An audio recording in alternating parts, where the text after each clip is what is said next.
Friends, welcome back to our channel JEE multiverse. आज हम करने वाले हैं दोस्तों एनर्जी मेथड। तो ये काफ़ी इंपॉर्टेंट मेथड है, कुछ प्रॉब्लम्स में यूज़ आ जाती है। और ये मेथड किसके लिए है? For finding time period. ठीक है, फॉर फाइंडिंग टाइम पीरियड के लिए, दूसरे किसी के लिए आप यूज़ नहीं कर सकते। सिर्फ आपको टाइम पीरियड निकालना हो तो इस मेथड का आप यूज़ कर सकते हैं। बाकी कुछ पूछा हो तो आप उससे नहीं निकाल पाओगे। ठीक है, टाइम पीरियड अगर पूछा है तो ये अच्छी मेथड है। तो इसमें होता क्या है दोस्तों, तो सबसे पहले बता देता हूँ कि एसएचएम में क्या होता है क्योंकि हम एसएचएम ही पढ़ रहे हैं। तो कंपाउंड पेंडुलम में क्या होता है कि कोई भी एसएचएम में लॉस ऑफ मैकेनिकल एनर्जी, ध्यान से सुनिएगा, लॉस ऑफ मैकेनिकल एनर्जी क्या होता है? ज़ीरो होता है। ठीक है, क्योंकि हम ऐसा मानते हैं कि एनर्जी का कोई लॉस नहीं हो रहा है। एनर्जी हर जगह क्या है? एनर्जी कांस्टेंट है। ठीक है, क्या एनर्जी कांस्टेंट है। ठीक है, ऐसा हम मानते हैं। ठीक है, ऐसा होता भी एक्चुअली, अगर एसएचएम हो तो कोई लॉस नहीं होता एनर्जी का। तो उससे हम क्या कर सकते हैं? एनर्जी कांस्टेंट हो गया तो dE/dt इज इक्वल टू 0। तो ये हम यूज़ करने वाले हैं इसमें कि differentiation energy with respect to time is equal to क्या हो जाएगा? 0 हो जाएगा। ठीक है, जैसे कि सिंपल एग्जांपल ले लेते हैं कि ये एक फ्लोर है, एक स्प्रिंग से, ये मास m बंधा हुआ है, तो और ये स्प्रिंग कांस्टेंट k है, और हमने इससे छोटा सा डिस्प्लेसमेंट देकर, x डिस्प्लेसमेंट देकर छोड़ दिया। तो टाइम पीरियड निकालो ऐसे। ठीक है, ऐसा बोल दिया कि फाइंड टाइम पीरियड, ऐसा हमने बोल दिया, ऐसा हमको बोल दिया। ठीक है, एग्जांपल के लिए ट्रीट कर सकते हैं इसको। ठीक है, तो हम कैसे निकालेंगे इसको? तो मैंने क्या बोला, अभी मैंने बोला कि एसएचएम में एनर्जी का कोई लॉस नहीं होता। तो सबसे पहले हम इसकी एनर्जी लिखते हैं। एनर्जी किसकी एनर्जी होगी? एक तो ये मूव कर रहा होगा किसी भी टाइम पे, तो उसकी वेलोसिटी v होगी, किसी भी टाइम पे वेलोसिटी v होगी उसकी। ठीक है, तो पहले तो एनर्जी आ जाएगी हाफ mv²। दूसरी एनर्जी कौन सी होगी? दूसरी एनर्जी होगी उसकी स्प्रिंग पोटेंशियल एनर्जी। वो कितनी होगी? x खींची होगी स्प्रिंग, तो होगी प्लस हाफ k(x²). ठीक, अभी हम क्या करेंगे? अभी हमने ये चीज़ देखी, उस चीज़ का हम यूज़ करने वाले हैं। ठीक, अच्छा, तो कैसे यूज़ करेंगे? dE/dt इज इक्वल टू 0 करके। तो सबसे पहले डिफ्रेंशिएशन करते हैं इस पूरे एक्सप्रेशन का। तो हाफ m तो कांस्टेंट है, अभी आ गया dv²/dt। इसका डिफ्रेंशिएशन कैसे करोगे? तो उसका एक ट्रिक होती है कि ऊपर नीचे dv से मल्टीप्लाई कर दो।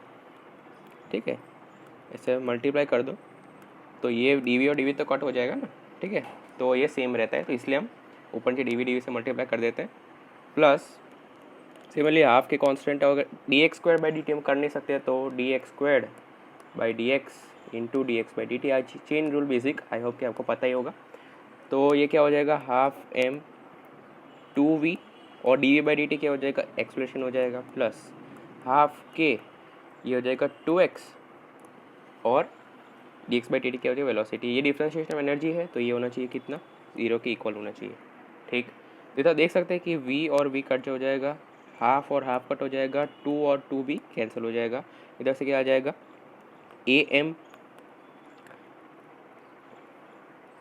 इधर से क्या आ जाएगा? 1 मिनट, इधर से आ जाएगा ma plus kx equal to 0। इधर से आ जाएगा एक्सेलरेशन माइनस kx/m। ठीक, और इधर से टाइम पीरियड ये आ जाएगा ओमेगा²। तो इसको मैं ऐसे लिख सकते हैं कि माइनस k/mx लिख सकते हैं, तो ये हो जाएगा ओमेगा²। टाइम पीरियड कितना होता है? 2π/ω। ठीक है, तो ये हो जाएगा 2π√m/k। तो ये होती है एनर्जी मेथड। तो अभी आप बोलोगे कि इसका भाई यूज़ क्या हुआ? हम तो डायरेक्टली इधर देख सकते थे कि इधर पीछे x डिस्प्लेस करेंगे तो इधर फोर्स लगेगा kx लिखेगा पीछे, तो क्योंकि पीछे लग रहा है डिस्प्लेसमेंट का ऑपोजिट लग रहा है, तो force is equal to minus kx। इधर से डायरेक्टली एक्सेलरेशन आ जाएगा माइनस kx/m। तो डायरेक्टली इधर निकल जाता है, इतनी सारी मेहनत करने की ज़रूरत क्या पड़ती? ठीक है, तो ये मैंने सिर्फ एग्जाम्पल दिया कि कैसे निकालते हैं, सिंपल एग्जाम्पल लिया। अभी हम थोड़ा और आगे का लेवल का एग्जाम्पल लेते हैं, जिसमें आप पाएंगे कि फोर्स एनालिसिस करना थोड़ा मुश्किल हो सकता है। और एक एग्जांपल लेते हैं, मान लेते हैं कि सेम केस कि इसमें फ्लो रखा है और इसमें स्प्रिंग से अब के बार ब्लॉक नहीं जोड़ा है, एक डिस्क जुड़ी हुई है। क्या जुड़ा है दोस्तों? एक डिस्क जुड़ी हुई है जिसका मास m है, रेडियस r है, और हमको ये बोला गया है कि friction is sufficient for pure rolling. ठीक है, यानी कि फ्रिक्शन इतना है कि प्योर रोलिंग हो सके तो हमको टाइम पीरियड निकालना है। ठीक है, अभी प्योर रोलिंग जिनको नहीं पता, मैं छोटा सा एकदम छोटा सा दे देता हूँ एक क्या होता है प्योर रोलिंग। तो देखो, जब भी कोई रिजिड ऑब्जेक्ट चलता है तो उसके पास दो वेलोसिटीज होते हैं, एक तो उसकी खुद की वेलोसिटी सेंटर ऑफ मास की v, और वो खुद एंगुलर वेलोसिटी थी वो रोटेट करते हैं ओमेगा। तो उसका मतलब क्या हुआ, प्योर रोलिंग में क्या होता है कि बॉटम पॉइंट जो होता है, जो बॉटम पॉइंट होता है वो क्या होता है, रेस्ट में रहता है। यानी कि अगर हम बॉटम पॉइंट की वेलोसिटी फाइंड करें तो बॉटम पॉइंट की वेलोसिटी v आ जाएगी, एक तो सेंटर ऑफ मास की वेलोसिटी, और एक पीछे के डायरेक्शन में ओमेगा r आ जाएगी। ठीक है, रोटेशनल वेलोसिटी, एंगुलर ओमेगा के कारण एक पीछे की वेलोसिटी आएगी ना। ठीक है, हम किसी भी पॉइंट पे देखें ओमेगा ऐसा है तो इधर पॉइंट से ऐसे टेंजेंशियल इधर ओमेगा आर होगी, फिर इस पॉइंट की इधर टेंजेंशियल इधर ओमेगा आर होगी। ठीक है, ये बेसिक सर्कुलर मोशन था कि आपको सबको पता ही होगा। तो इसमें क्या होता है कि जब v is equal to omega r हो जाता है तब हम उसको क्या बोलते हैं, प्योर रोलिंग की कंडीशन बोलते हैं। यानी कि velocity of bottom point is 0।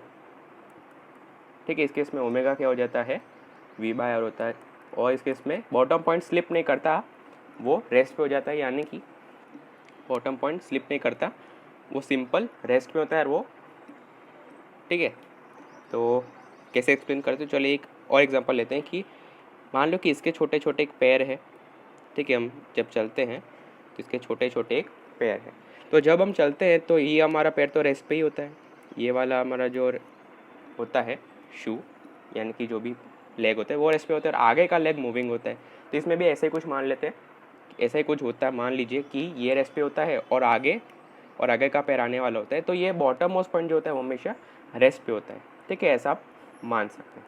ठीक है, और अगर फ्रिक्शन इतना नहीं होगा तो आप खुद चल के देखिए, फ्रिक्शन इतना नहीं होगा कि ये प्योर नहीं हो सके तो आपका पैर फिसल जाएगा। ठीक है, तो नॉर्मल केस में ऐसे होता है कि कोई भी ऑब्जेक्ट फिसल जाता है, पर स्पेशल केस में क्या होता है, बॉटम मोस्ट पॉइंट की वेलोसिटी 0 होती है। अभी हम आगे बढ़ते हैं। अभी हम सबसे पहले मेथड 1 किससे करते हैं, मेथड नंबर 1 मान लीजिए, मेथड नंबर 1 हम इसको करते हैं रोटेशनल मोशन से। तो देखिए, इसको हमने मान लीजिए थोड़ा अच्छे से बना देते हैं इसको 1 मिनट। यस, इसको मान लीजिए हमने x डिस्टेंस इधर खिसकाया, तो मैं अभी स्प्रिंग को हटा देता हूँ, मैं सिर्फ ये जो डिस्क है उसको सिर्फ एनालाइज करते हैं हम। तो ये डिस्क अच्छी से नहीं बनी है। ठीक है, डिस्क मान लेते हैं। तो इधर क्या लगेगा, एक्स डिस्प्लेसमेंट इधर किया है स्प्रिंग को, तो स्प्रिंग पीछे वो लगाता है डिस्प्लेसमेंट की ऑपोजिट डायरेक्शन में, कि एक्स इधर लगेगा। ठीक है, फिर क्या होगा कि एक्स इधर लग रहा है तो फ्रिक्शन इसमें है, फ्रिक्शन बोला कि सफिशिएंट फॉर प्योर रोलिंग है, तो फ्रिक्शन किसी भी स्टैटिक फ्रिक्शन है तो किसी भी डायरेक्शन में मान लेते हैं। ठीक है, तो किसी भी डायरेक्शन में पीछे मान लेते हैं, चलिए इधर। ठीक है, फ्रिक्शन हम या ये तरफ भी मान सकते थे, पर हमने इधर मान लिया, अगर उधर मान दिया तो नेगेटिव आ जाता। तो अभी इसका ऐसे फोर्स लग रहा है तो ऑब्वियसली बात है इधर आगे उसका एक्सेलरेशन होगा सेंटर ऑफ मास का ACM। ठीक है, और इस साइड उसका हो जाएगा एंगुलर एक्सेलरेशन, कितना हो जाएगा इससे, अल्फा हो जाएगा। ठीक है, तो जिनको नहीं आता रोटेशनल मोशन वो इस थोड़ा वीडियो स्किप कर दीजिए, आगे जब मैं एनर्जी मेथड में इसको सॉल्व करूँगा तब वो देख लीजिएगा, जिनको आता है वो देख लीजिए एक बार कि कैसे हम करते हैं। तो सबसे पहले फोर्स इक्वेशन लिखते हैं कि kx माइनस फ्रिक्शन होता है सिंपल MECM। फिर हम लिख सकते हैं कि टॉर्क अबाउट सेंटर की इक्वेशन लिखते हैं, तो वो कितनी हो जाती है, सेंटर पे कि एक्स तो कोई टॉर्क लगाएगा नहीं, जो भी टॉर्क लगेगा वो फ्रिक्शन लगेगा ऐसे। ठीक है, सेंटर के अबाउट तो हो जाएगा F into r is equal to ICM, I into alpha is equal to ICM into alpha. ठीक है, टॉर्क अबाउट सेंटर लिख रहे हैं तो मोमेंट ऑफ इनर्शिया भी सेंटर के अबाउट ही होना चाहिए, तो इसके इसलिए हो जाएगा mr²/2 अल्फा।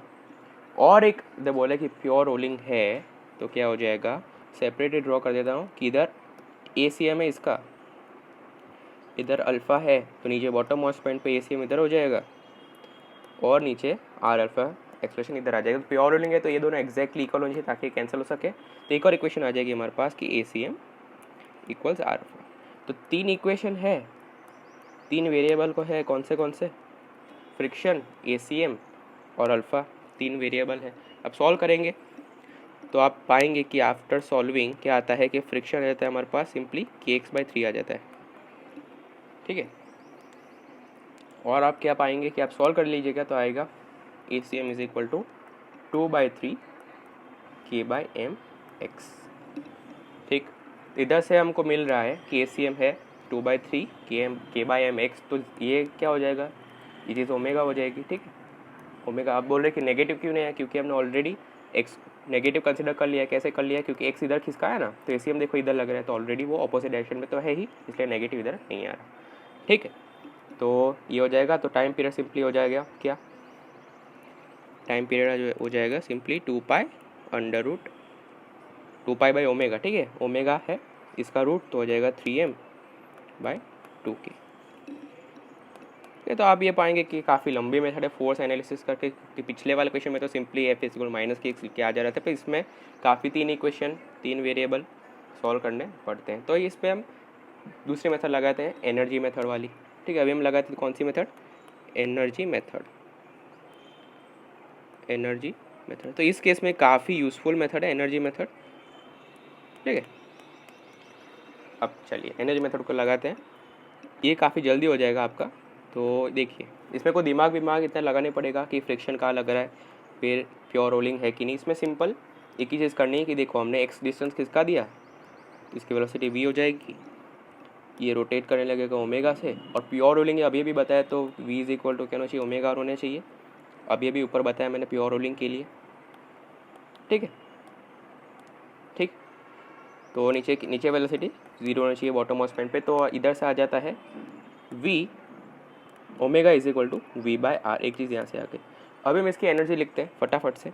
एनर्जी कितनी, एक तो उसकी ट्रांसलेशन काइनेटिक एनर्जी होगी 12mv² प्लस एक उसकी रोटेशनल काइनेटिक एनर्जी भी होगी 12I ओमेगा²। और I किसका लेते हैं हम, सेंटर ऑफ मास का मोमेंट ऑफ इनर्शिया लेते हैं, प्लस एक स्प्रिंग भी x से खींचा है तो हो जाएगी 12kx²। फटाफट से मैं क्या कर देता हूँ, मोमेंट ऑफ इनर्शिया को लिख देता हूँ मैं mr²/2 लिख देता हूँ। ठीक है, जिसका मोमेंट ऑफ इनर्शिया यही होता है। और ओमेगा को लिख देता हूँ मैं v/r का होल स्क्वायर प्लस 12kx² तो था ही। तब पाएंगे कि ये r², ये r² और ये r² कैंसिल हो जाएगा, तो ये आ जाएगा सिर्फ v² बचेगा। अब इसको डिफ्रेंशिएट कर लो आप, d/dt इक्वल टू 0 कर लो। तो इसको मैं फटाफट से ऐड कर देता हूँ, इसको ये हो जाएगा पूरा 3/4 हो जाएगा। ठीक है ना, 3/4mv²। ठीक है, डिफ्रेंशिएट करेंगे तो क्या होगा, 3/4m तो ऐसा का वैसा ही रहेगा, 2v dv/dt हो जाएगा प्लस 12k 2x dx/dt हो जाएगा। इसको हमको इक्वल करना है, किससे, 0 की इक्वल करना है इसको। ठीक है, 2 और 2 कैंसिल हो जाएगा, फिर इधर से एक हाफ और एक हाफ कैंसिल हो जाएगा, तो इधर से आ जाएगा 3/2m v dv/dt को एक्सेलरेशन लिख सकते हैं, प्लस kx dx/dt को v लिख सकते हैं। तो v आप पाएंगे कि v और v तो हमेशा कैंसिल हो ही जाएगा, और ये आ जाएगा एक्सेलरेशन -2/3 k/m x। तब देख सकते हैं कितना जल्दी हो गया, ऊपर वाले से ऊपर वाले में इक्वेशन बनाने पर, इक्वेशन बनाने में भी दिमाग लगाना पड़ा। ठीक है, ऐसे नहीं बनी इक्वेशन, और बाद में उसको सॉल्व करना पड़ा, और फिर आंसर आ गया हमारा। इसमें सिंपल क्या लिखो, एनर्जी लिखो, डिफरेंशिएट करके 0 कर दो, तो ये इजी, एकदम इजीली यहाँ पे हो जाएगा। ठीक है, एक और मेथड है जिसको हम शॉर्टकट मेथड भी बोलते हैं। ठीक है, वो सबसे फास्ट मेथड है। ठीक है, क्या है दोस्तों, सबसे फास्टेस्ट मेथड है शॉर्टकट मेथड। ठीक है, इसको थोड़ा चालाकी से हम लगाना पड़ेगा। आइए देखते हैं कैसे। ये हमारा स्प्रिंग है, इसको थोड़ा बड़ा बनाना पड़ेगा ताकि आपको विजुअलाइज हो सके अच्छे से। ये हमारी स्प्रिंग है, सेंटर है, ये हमारी, एक सेकेंड, यहाँ पे मैं, एक सेकेंड दोस्तों, ठीक है, इसको ऐसा कुछ हम डिस्क मान लेते हैं इसको। ठीक है, थोड़ा सा, ठीक है, ऐसा कुछ है। ठीक है, यहाँ पे तो हमने मान लेते हैं इधर हमने x खिसकाया इधर। ठीक है, तभी ध्यान से दिखेगा क्या होगा, ये जो सेंटर होगा, सेंटर से जो बॉटम पॉइंट की जो डॉटेड लाइन में बना देता हूँ एक, x से खिसकाया, तो ये प्योर रोलिंग है। ठीक है, प्योर रोलिंग का मतलब क्या हो कि बॉटम मोस्ट पॉइंट रेस्ट पे है, तो इसी के बाद पूरी डिस्क रोटेट करेगी। ठीक है, मान यानी कि हम ऐसे आगे करेंगे इसको, तो इससे के अबाउट पूरी डिस्क ऐसे रोटेट करेगी, ठीक है, विजुअलाइज कर सकते हैं, ऐसा होगा। ठीक है, तो इसका मतलब क्या हो कि इसी के अबाउट रोटेट करती है, तो हम क्योंकि हम स्प्रिंग को एक्स से खिसका रहे हैं तो उसका सेंटर भी क्योंकि सेंटर से कनेक्टेड है, देखो इधर क्वेश्चन में क्या है, सेंटर से स्प्रिंग कनेक्टेड है, ठीक है, तो स्प्रिंग को एक्स से खिसकाएंगे तो डिस्क का सेंटर भी एक्स खिसकेगा, ठीक। और एक बहुत छोटा, ठीक है, एक्स कोई बड़ा डिस्प्लेसमेंट नहीं, एकदम एसएचएम छोटे डिस्प्लेसमेंट के लिए होता है, तो इधर छोटा सा एंगल मान लेते हैं थीटा, छोटा सा एंगल थीटा क्या होगा, डिस्प्लेस होगा, ठीक। और इधर जो फोर्स लग रहा होगा, और एक और बात, ये आर हो जाएगा, ये आर हो जाएगा, ठीक है। तो अगर हम लिख सकते हैं कि sine theta is equal to, हम क्या लिख सकते हैं, एक्स बाय आर लिख सकते हैं, ठीक है, एक्स बाय लिख सकते हैं, या तो साइन थीटा को अप्रोक्सीमेटली टेन थीटा कर लो, और फिर आप इसको एक्स बाय लिख सकते हैं ना राइट एंगल ट्राइंगल में, और साइन थीटा टेन थीटा बहुत छोटा है तो उसको अप्रोक्सीमेटली थीटा मान लो, x equal to are theta हो जाएगा। अगर आपको ऐसा भी नहीं करना है तो अब सर्कल में क्या होता है, सर्कल में किसी भी एंगल बहुत छोटा होता है, तो ये एक्स होता है और ये आर होता है, तो एक्स इज इक्वल टू क्या हो जाएगा, डायरेक्टली आर थीटा हो जाएगा, ठीक है, ये चीज़ हो जाएगी। अभी हमने छोटा सा खिसकाया, ठीक है, तो इधर फोर्स लगने लगेगा कितना, के एक्स, ठीक है, इधर कितना फोर्स लगने लगेगा, के एक्स, ठीक। अभी के एक्स को थोड़ा एंगल पे मत खिसका देना, आप ऐसा मत बोलेना कि ऐसा डिस्क रोटेट हुआ थोड़ा एंगल पे लगेगा, नहीं, थीटा इतना छोटा है कि हम के एक्स को ऑलमोस्ट हॉरिजॉन्टल मान सकते हैं, ठीक है, समझ में आ गया, मतलब के एक्स को हमको हॉरिजॉन्टल ही मानना है, ठीक है। वैसे खिसकाओगे ऐसा है, थोड़ा खिसकाओगे इसको ऐसे डिस्प्लेस करोगे तो के एक्स ऑलमोस्ट हॉरिजॉन्टल ही लगेगा, ठीक। अभी हम क्या करते हैं, अभी हम करते हैं टॉर्क अबाउट सेंटर लिखते हैं, क्या करते हैं हम दोस्तों, torque about centre torque about bottom most point लिखते हैं, सॉरी दोस्तों, torque about bottom most point कितना हो जाएगा, एक्स इधर लग रहा है, इसका टॉर्क कैसे हो जाएगा, सिंपल है, कितना लगेगा, कि एक्स इंटू आर लगेगा, ठीक, is equal to I about bottom into alpha, ठीक है, क्योंकि क्यों टॉर्क अबाउट बॉटम लिख दिया तो मोमेंट ऑफ इनर्शिया भी किसका होगा, बॉटम का होगा।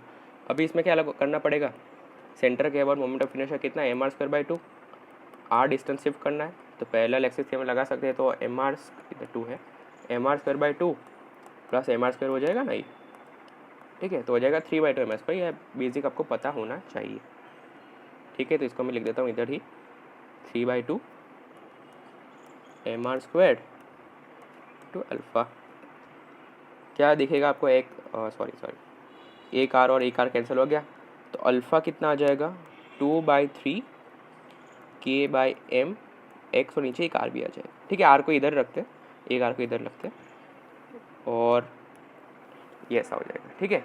और हमें एक चीज़ पता है कि प्योर रोलिंग है, इसमें भी सेम चीज़ लगाएंगे कि ACM इधर है, अल्फ़ा इधर है, इधर ACM है, इधर आर अल्फ़ा हो जाएगा, तो ACM is equal to r alpha,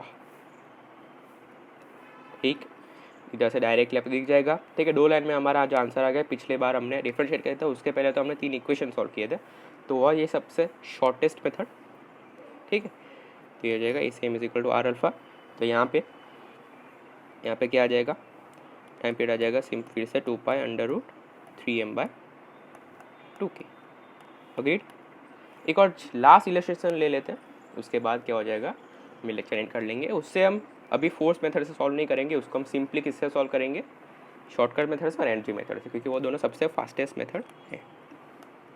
अभी इस बार क्या हुआ, सेम केस, इस बार थोड़ा क्या हुआ कि हमने सेंटर पे अटैच ना करके इधर ऊपर टॉप मोस्ट पॉइंट पे इधर अटैच कर दिया, ठीक है, समझे आप लोग, ये है, ये फिर से एक डिस्क ले लेते हैं, मास m और रेडियस r की, इसको भी हमने छोटा सा एक्स डिस्टेंस देके छोड़ दिया। इसमें बोला है कि प्योर रोलिंग हो रहा है, प्योर रोलिंग इज प्रेजेंट, ठीक, प्योर रोलिंग है, अभी बोल रहा है कि फाइंड टाइम पीरियड। अभी हम इसको सॉल्व करते हैं दोस्तों एनर्जी मेथड से, फटाफट से सॉल्व कर लेते हैं हम एनर्जी मेथड। तो अभी इसमें क्या करेंगे, इसमें एक मिनट थोड़ा अच्छा सा सर्कल बना देते हैं हम, ऐसा, ये अगर आपने ऐसा किया कि अभी हम क्या करते हैं कि सेंटर को थोड़ा इधर क्या करते हैं, जनरली कोई भी एसएचएम में सेंटर को थोड़ा खिसकाते हैं एक्स, ठीक, सेंटर को एक्स खींचते हैं, छोड़ देते हैं। इसमें हमने क्या किया, सेंटर को एक्स खिसकाया, छोड़ दिया, मान लिया इसकी वेलोसिटी कुछ v आ गई, ये स्प्रिंग कांस्टेंट किया। अगर आपने ऐसा लिखा energy is equal to half m v square plus half I कितना एम आर स्क्वायर बाई 2, ठीक है। फिर प्योर रोलिंग है इसलिए v omega v by r half I omega square ऐसा लिखा। फिर अपना अगर ऐसा लिखा कि प्लस हाफ के एक्स स्क्वायर, तो ये एनर्जी इक्वेशन हो जाएगी बिल्कुल गलत, ठीक। क्यों गलत हो जाएगी अभी समझते हैं। तो ये मिस्टेक मत करना, इसलिए मैंने समझा कि ये मिस्टेक कभी भी मत करना, क्योंकि पिछले केस में तो क्या था, पिछले केस में हमने क्या था, हम सेंटर को खिसका रहे थे। पिछले केस कहाँ पे गए, हाँ, पिछले केस में हम सेंटर को एक्स खिसका रहे थे, तो स्प्रिंग भी एक्स खींच रही थी, ठीक। अभी इसमें हम सेंटर को एक्स खिसकाएंगे, तो आप क्या खुद से सवाल पूछिए, क्या ऊपर वाली स्प्रिंग का टॉप मोस्ट पॉइंट एक्स खींचेगा? आंसर नहीं, क्यों नहीं खींचेगा, आइए देखते हैं। चलिए अच्छे से विजुअलाइज हो जाए तो आपको ये सारे क्वेश्चन करने में कोई परेशानी नहीं होगी। तो हमने अभी भी पढ़ा कि प्योर रोलिंग है तो बॉटम पॉइंट के अबाउट ही घूमेगा, क्योंकि बॉटम पॉइंट कहाँ पे, रेस्ट पे। अभी हमने एक सबसे पहले एक डॉटेड लाइन बना लेते हैं इधर, ठीक है। हमने छोटा सा डिस्प्लेसमेंट इधर एक्स किया, ठीक है, एकदम छोटा एंगल थीटा बना, ठीक है। इतना इतना तो हमने पहले भी किया था, छोटा सा एंगल थीटा बना।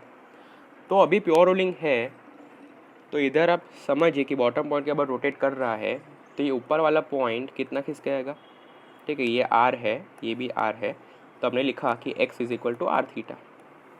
पर क्या ऊपर वाला पॉइंट आप देख सकते हैं इतना सारा डिस्प्लेस हुआ, वाई मान लेते हैं, तो क्या वो एक्स होगा? आंसर नहीं। ये डिस्टेंस भी आर हो जाएगा, सेंटर है, ठीक है। तो वाई इस केस में कितना हो जाएगा, 2r इंटू थीटा हो जाएगा, क्योंकि बॉटम पॉइंट के ऊपर रोटेट करा है तो ये इतना सेंटर इतना खींचा, तो ये ट्राइंगल बनना चाहिए, ठीक है। बेसिकली ये सेम लाइन में होना चाहिए, ठीक है, क्योंकि बॉटम मोस्ट पॉइंट के बाद रोटेट कर रहा है, ठीक। तो ये होना चाहिए। तो बेसिकली y इज इक्वल कितना आना चाहिए, 2x आना चाहिए, ठीक। खुद ही सोचो कि इधर x खींचाएंगे तो बॉटम पॉइंट के बाद रोटेट कर रहा है, तो ये इतना घूमेगा, तो क्या उतना ही ये घूमेगा? नहीं, क्योंकि नीचे वाला पॉइंट रेस्ट पे है, तो ये कुछ ज़्यादा घूमना चाहिए, ठीक। तो ये आ जाएगा y is equal to 2x, यानी कि स्प्रिंग कितना खींचा, स्प्रिंग खींचा 2x खींचा, ठीक है। ये है इलोंगेशन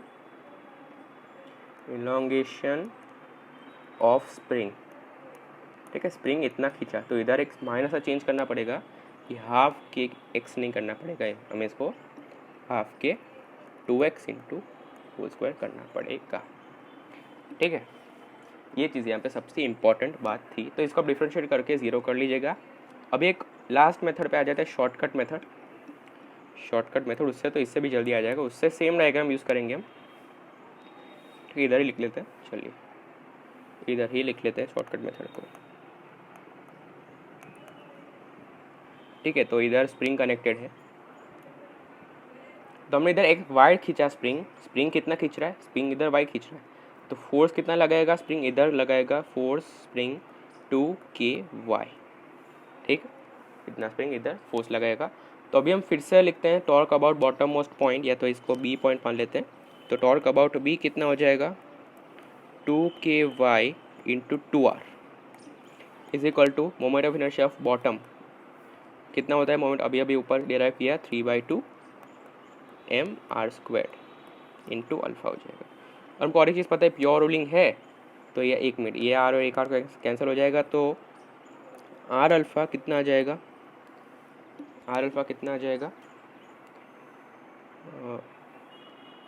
ये आ जाएगा 4Ky/3m, ठीक है। इतना आ जाएगा 4Ky/3m। पर अभी बॉटम प्योर रोलिंग है तो बॉटम मोस्ट पॉइंट के अबाउट वेलोड एक्सेलरेशन क्या हो जाएगा, 0 हो जाएगा। ACM है,